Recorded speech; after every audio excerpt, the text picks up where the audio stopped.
Betapa rindu hatiku ingin dekat dengan kekasihku, datang ke kota Madinah, melepaskan dahaga jiwaku, mengunjungimu ya Muhammad. Assalamu alaika ya Rasulullah.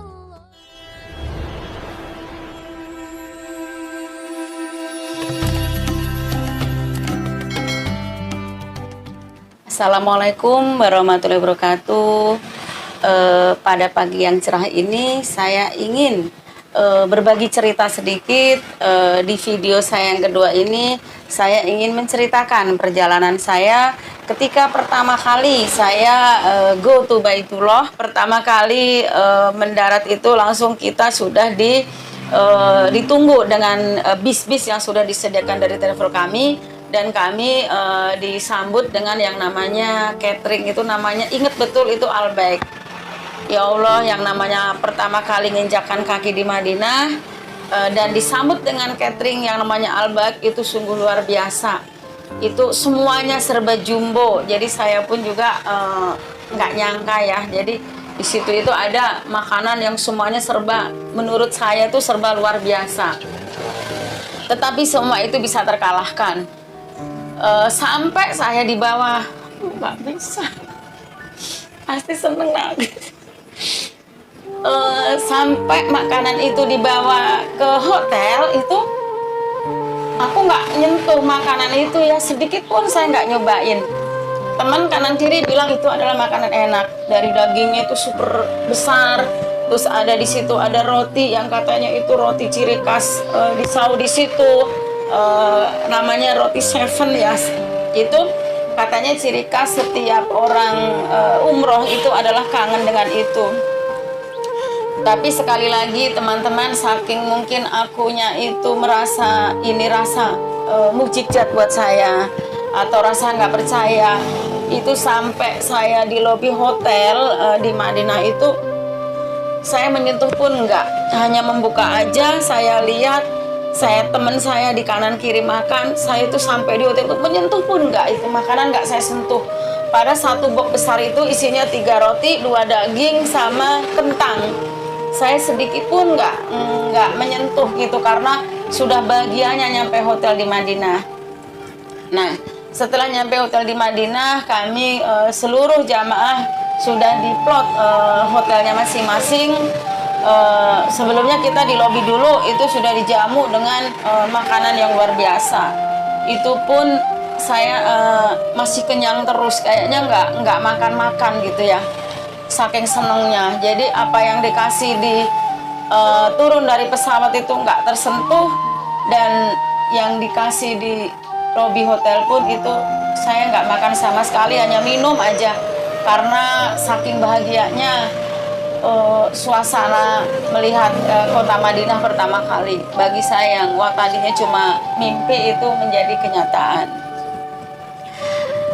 Nah, beberapa di Madinah saya nggak pernah melewatkan waktu sholat fardu di Masjid Nabawi. Ya, dan disitulah di video pertama itu saya bercerita sampai nangis bahwa di Nabawi itu saya beli Al-Quran kurang lebih 40 real buat almarhumah ibu saya, ya ibu kita ya. Di situ saya titipkan, saya secara ijab qabul, ini buat ibu saya. Terus saya merasa bakti saya yang paling berharga itu ketika saya menyerahkan bahwa ke mutawif di sana bahwa ini Al-Quran buat ibu saya. Setiap yang ada yang baca itu adalah pahala jariah buat ibu saya. Itulah kebanggaan saya selama hidup saya. Saya baru bisa memberikan apa yang itu luar biasa terbesar bagi hidup saya adalah mewakafkan Al-Quran yang saya taruh di Masjid Nabawi. Pokoknya selama 4 hari 4 malam itu tidak bisa saya ceritakan di sini ya. Pokoknya luar biasa. Terus selanjutnya di hari yang sudah ditentukan dari jadwal, kami bertolak ke Mekah Al-Mukarramah. Perjalanan kami dari Mekah Al-Mukarramah itu kurang lebih selama 6 jam perjalanan darat. Disitulah saya juga takjub ya, karena perjalanan selama 6 jam itu saya nggak putus-putusnya bertalbiyah. Di situ air mata itu selalu menetes. Entah mengapa setiap cerita ini saya pun juga menangis. Jadi sepanjang bis perjalanan menuju dari Madinah ke Mekah itu saya selalu menangis. Apa iya sih saya ini mau bener-bener mau ke Mekah? Apa itu yang bisa melihat Ka'bah gitu? Akhirnya perjalanan sekitar 6 atau 7 jam kami sampai di Mekah. Sampai di Mekah itu kami perjalanan kira-kira jam 10 malam. Karena sebelumnya ngambil dulu mikot di Masjid Jirona. Nah terus setelah jam 10 atau jam 11 itu nyampe di Mekah, kami langsung tawaf untuk umroh yang pertama. Tetapi sebelum tawaf itu saya orangnya nggak mau tinggal diam ya, maksudnya saya itu selalu penasaran gitu. Dan alhamdulillah karena hotel dari travel kami itu adalah betul-betul yang menghadap di pelataran Masjidil Haram. Saya itu teman-teman sibuk sendiri, masing-masing mempersiapkan diri masing-masing. Saya itu langsung menuju ke arah pandangan saya ke kanan. Ternyata hotel kami itu sangat dekat dengan Ka'bah. Di situ saya tercengang, mungkin sampai dipanggil sama mutawif itu untuk mulai umroh, saya itu masih belum nggak percaya. Pertama kali ngeliat Ka'bah, kebetulan saya dititipin jamaah itu sepuh-sepuh ya, tetapi ketika ngeliat Ka'bah pertama kali itu saya sendirian. Di situ hati saya itu masih nggak percaya dengan pandangan mata saya bahwa selama ini saya melihat Ka'bah itu hanya di gambar, hanya di TV. Tapi pertama kali melihat itu saya itu merasa nggak ada napas. Saya itu dada saya itu ampek, dada saya itu sumpek, dan di situ saya tetap masih nggak percaya apa benar ini yang namanya Ka'bah itu saya bisa melihat langsung gitu. Akhirnya saking saya bahagia, saya seneng sampai waktu setengah jam itu nggak terasa. Akhirnya dipanggil, kita mau niat umroh. Ketika tawaf pertama kali itu kurang lebih jam 12 malam itu umroh pertama. Di situ saya ngikutin petunjuk dari mutawif, rangkaian demi rangkaian saya lewati sampai umroh, bahkan sampai sa'i ya, udah selesai semua. Saya ikuti dengan khusyuk, walaupun dengan air mata selalu menetes nggak karu-karuan. Di situ umroh pertama kali adalah umroh untuk diri saya sendiri, dan di situ saya nggak bisa menceritakan panjang lebar teman-teman, karena pada saat umroh itu sendiri pun saya nggak bisa bayangin ya. Jadi membayangkan saya itu selalu keluar air mata terus gitu. Jadi nggak bisa, mungkin kalau boleh bercermin itu kayak apa itu saya nggak bisa. Hari-hari saya itu ketika menuju di Mekah itu sudah nangis terus gitu. Nah akhirnya setelah tawaf, sa'i, baru kita ke hotel lagi. Baru setelah di Mekah itu 3 atau 4 hari lah itu baru ada persiapan kita pulang dari Jeddah gitu. Mungkin itu Dek buat gambaran kamu bahwa mumpung masih muda, mumpung masih sehat, luar biasa yang namanya ke Baitullah itu. Mungkin kalau pada saat kita punya uang itu tidak bisa dibayangkan. Dengan dibandingkan dengan seberapa besar uang itu, kayaknya nggak ada apa-apanya. Gitu. Saya mengajak untuk bikin video ini biar punya gambaran, barangkali nanti kedepannya insya Allah kamu harus yakin bahwa kamu juga harus bisa ke sana, dan saya yakin itu pasti bisa. Terus barangkali ada yang mau ditanya Dek, saya pasti nangis terus. Aku ada 3 pertanyaan nih Kak. Pertama nih, gimana rasanya pas pertama kali bisa sujud di Raudhah makam Rasulullah? pertama kali bisa sujud di Raudhah itu menurut kakak itu sesuatu banget ya, gitu. Karena bisa ke Raudhah itu perlu perjuangan. Masya Jadi di situ kakak itu harus berdesak-desakan di situ karena setiap beberapa langkah itu ada laskar atau polisi wanita yang mengamankan atau membuat rapi dari ini biar tidak terjadi kegaduhan gitu. Jadi pertama kali bisa sujud di Raudhah itu adalah mungkin pengalaman kakak seumur hidup ya gitu. Masya Allah banget. Pertama kali kakak sebelum sujud itu kakak memegang dulu kayak semacam kain karena makamnya itu di dalam. Tapi itu ada ditutupin semacam kain itu, dan di situ kakak itu bisa mencium aroma dari dalam itu yang wanginya luar biasa, yang sampai saat ini tuh belum bisa belum bisa ketemu atau tergambarkan itu wanginya itu seperti apa gitu. Paling kakak hanya batin apa yang namanya wangi bau surga. Seperti itu hanya mengira-ngira aja. Masya Allah, subhanallah. Yang jelas waktu itu karena air mata selalu menetes dan bahkan pikiran pun sampai jadi karena saking sesek nangis terus itu jadi nggak bingung gitu, jadi nggak bisa ngomong apa-apa. Adanya hanya bahagia dan senang aja. Masya Allah. Itulah gambaran tentang Raudhah. Luar biasa banget ya kayak. Terus pas pertama kali lihat Ka'bah itu rasanya kayak gimana? Pertama kali ngeliat Ka'bah itu kan kebetulan hotel dengan Masjidil Haram itu kan berhadapan ya. Jadi alhamdulillah hotelnya kakak itu berhadapan dengan pelataran Masjidil Haram.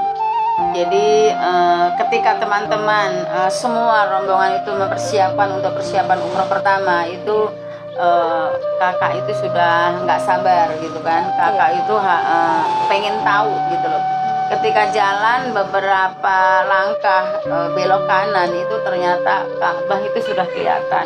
Masya Allah. Di situ kakak itu semakin penasaran gitu kan. Yang selama ini hanya melihat di TV atau di gambar, bahkan hanya bisa mimpi, itu pun kadang sampai nangis-nangis ya walaupun lihat hanya di gambar. Terus gimana rasanya Kak pas pertama kali melangkahkan kaki ketika tawaf dan sya'i itu rasanya seperti apa? Kalau dibilang rasanya mungkin nggak bisa membayangkan ya gitu ya. Ketika pertama kali ada niat atau aba-aba mau tawaf itu kan, dari mutawif itu kan kita dipandu dengan mutawif gitu. Jadi ketika pertama kali tawaf kaki melangkah itu kan di sana ada cirinya, itu kita start dari lampu hijau. Itu adalah pertama kali kita tawaf. Nah, sepanjang kaki ini melangkah itu kakak itu nggak bisa konsentrasi ya, karena bahkan apa yang ingin ketika kakak doa ketika tawaf itu semua lupa.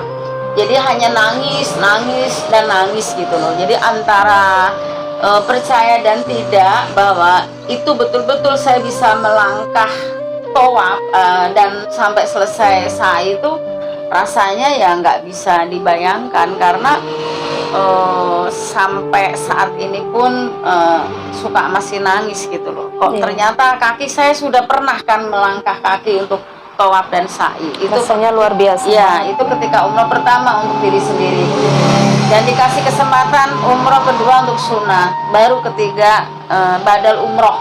Dan alhamdulillah yang membuat saya luar biasa, saya teman-teman itu membayar ke mutawif itu. Kalau saya karena dengan kondisi keuangan yang nggak bawa uang sama sekali, saya bisa membadalkan umroh untuk almarhumah ibu saya itu dengan kaki saya sendiri.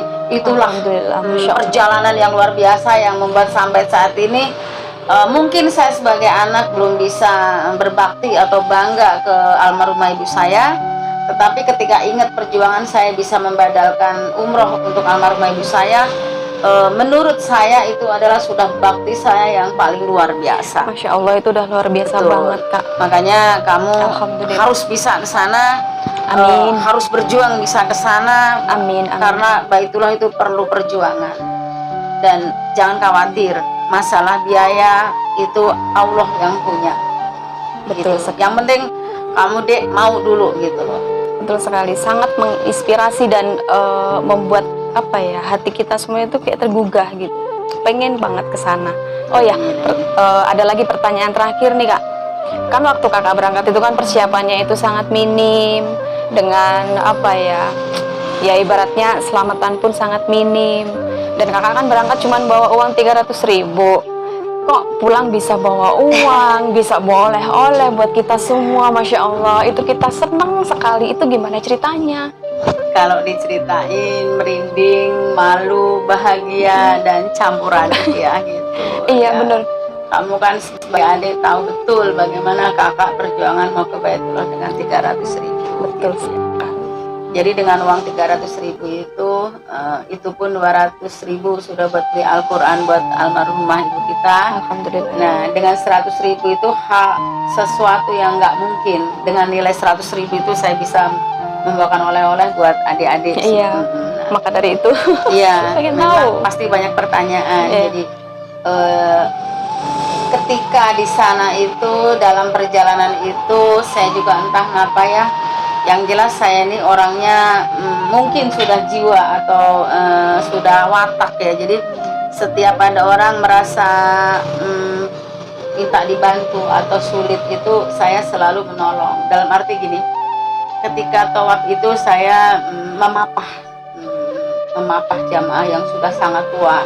Insya Allah. Itu karena dia nggak mau untuk tawaf itu dengan kursi roda. Akhirnya minta dipapah, minta didampingi dengan semaksimal saya, sehingga di situ saya dikasih uang deh. Gitu Masya ya. Allah. Saya Luar nggak biasa. mau, saya ikhlas, saya ridho, tapi ibu itu semakin menangis. Masya Allah. Nah terus ketika ada city tour ataupun mungkin dikasih waktu untuk refreshing, di situ juga saya tidak kenal bapak-bapak sama ibu-ibu itu dari travel mana ataupun dari pulau mana, yang jelas sama-sama dari Indonesia itu. Saya waktu itu membantu kesulitan mencarikan keluarganya, dia terpisah dari keluarganya. Dia mereka tersesat gitu Kak. Betul, jadi karena saya paham sedikit dengan bahasa di ID cardnya itu, Iya. saya antarkan ketemu keluarganya, dan disitulah saya dikasih oleh-oleh gitu. Masya Jadi Allah. mungkin itu juga ini rezeki dari Allah langsung, atau mungkin juga rasa kasih sayangnya ke saya karena Betul saya bisa ke sekali. Baitullah. Kebaikan yang luar biasa. Betul. Yang jelas itu. Sebenarnya saya tidak mengharapkan, saya sudah ikhlas, ridho membantu, tapi yang dibantu itu menangis, minta untuk diterima. Akhirnya Masya saya Allah. terima, dan saya percaya itu mungkin rezeki buat adik sama anak-anak. Alhamdulillah, alhamdulillah ya Allah.